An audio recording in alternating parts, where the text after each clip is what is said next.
warahmatullahi wabarakatuh. Baiklah, saya Cindy Wulandari akan mempresentasikan PPT saya yang berjudul Pendekatan Intervensi Struktural dan Kultural dalam Pengembangan Organisasi. Pengertian intervensi. Beberapa pengertian intervensi dalam Istiandah 2007. Yang pertama, Werner W. Barth. Intervensi sebagian suatu kegiatan perbaikan dan perencanaan dalam proses pengembangan organisasi.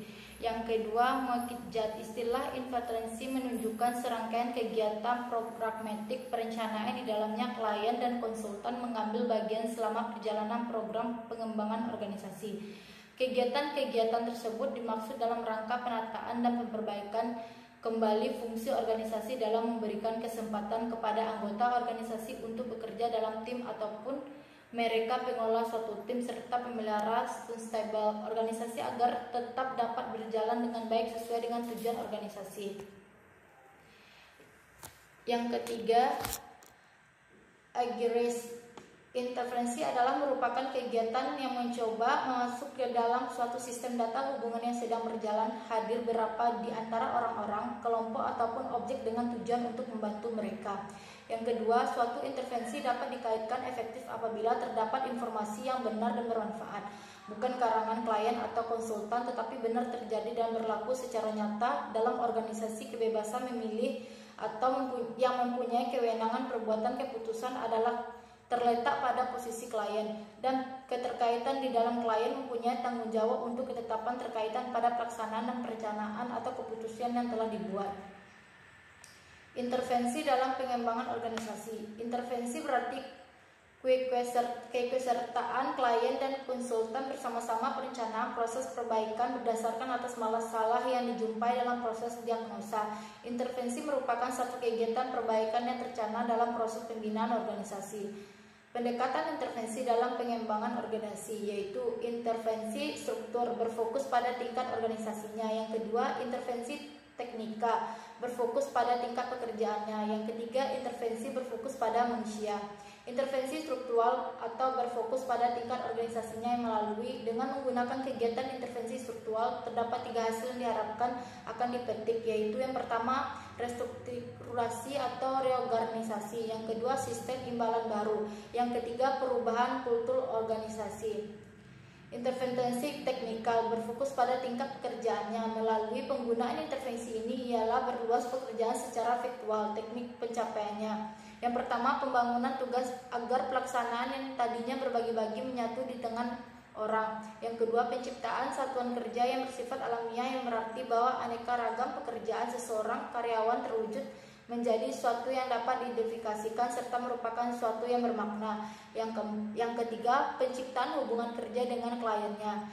Yang keempat, pengembangan pekerjaan secara vertikal, perangkat dari pandangan bahwa para karyawan adalah orang yang sudah matang dan dewasa, baik dalam arti keterampilan, pengetahuan, sikap maupun motivasi mereka pada umumnya. Yang kelima, pembukaan saluran umpan balik akan memungkinkan seseorang karyawan mengetahui bagaimana pendapat orang lain terhadap kinerjanya.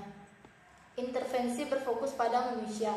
Pendekatan PO, pendekatan 5 bentuk spesifik intervensi yang berfokus pada manusia, yaitu yang pertama, pelatihan kepekaan. Yang kedua, umpan balik melalui survei. Yang ketiga, konsultan proses. Yang keempat, pembinaan tim. Dan yang kelima, pembinaan kerjasama antar kelompok. Intervensi PO dilakukan setelah berkonsultan melakukan diagnosa. Diagnosa merupakan suatu proses menemukan penyebab pokok dari masalah organisasi. Sedangkan menurut Sondang Siagan, diagnosa merupakan suatu pendekatan yang sistematik terhadap pemahaman dan uraian kondisi organisasi sekarang. Proses diagnosa meliputi yang pertama, mengumpulkan informasi atau data. Yang kedua, menganalisa informasi. Yang ketiga, membantu kesimpulan untuk melakukan perubahan atau penyempurnaan. Kriteria suatu intervensi yang efektif dengan informasi yang benar dan bermanfaat, dengan kebebasan memilih, dengan keterikatan ke dalam perencanaan intervensi. Kesiapan klien untuk melakukan perubahan bisa dilihat ketika pengumpulan data, waktu wawancara, ataupun ketika mengisi daftar pertanyaan dalam kuesioner. Kita bisa menanggap gejala kesiapan ini. Yang kedua, kepastian bahwa perubahan tersebut masih dalam batasan kekuasaan dan kewenangan organisasi.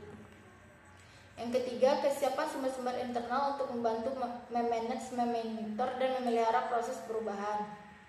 Dalam praktek pembinaan organisasi pada tahap perencanaan, intervensi tugas konsultan antara lain yaitu menguji kesiapan klien, meyakinkan bahwa perubahan itu tetap bersumber pada kekuasaan organisasi, membantu mengatur sumber-sumber internal untuk mendukung dan memelihara perubahan. Terima kasih. Sekian video dari saya. Assalamualaikum warahmatullahi wabarakatuh.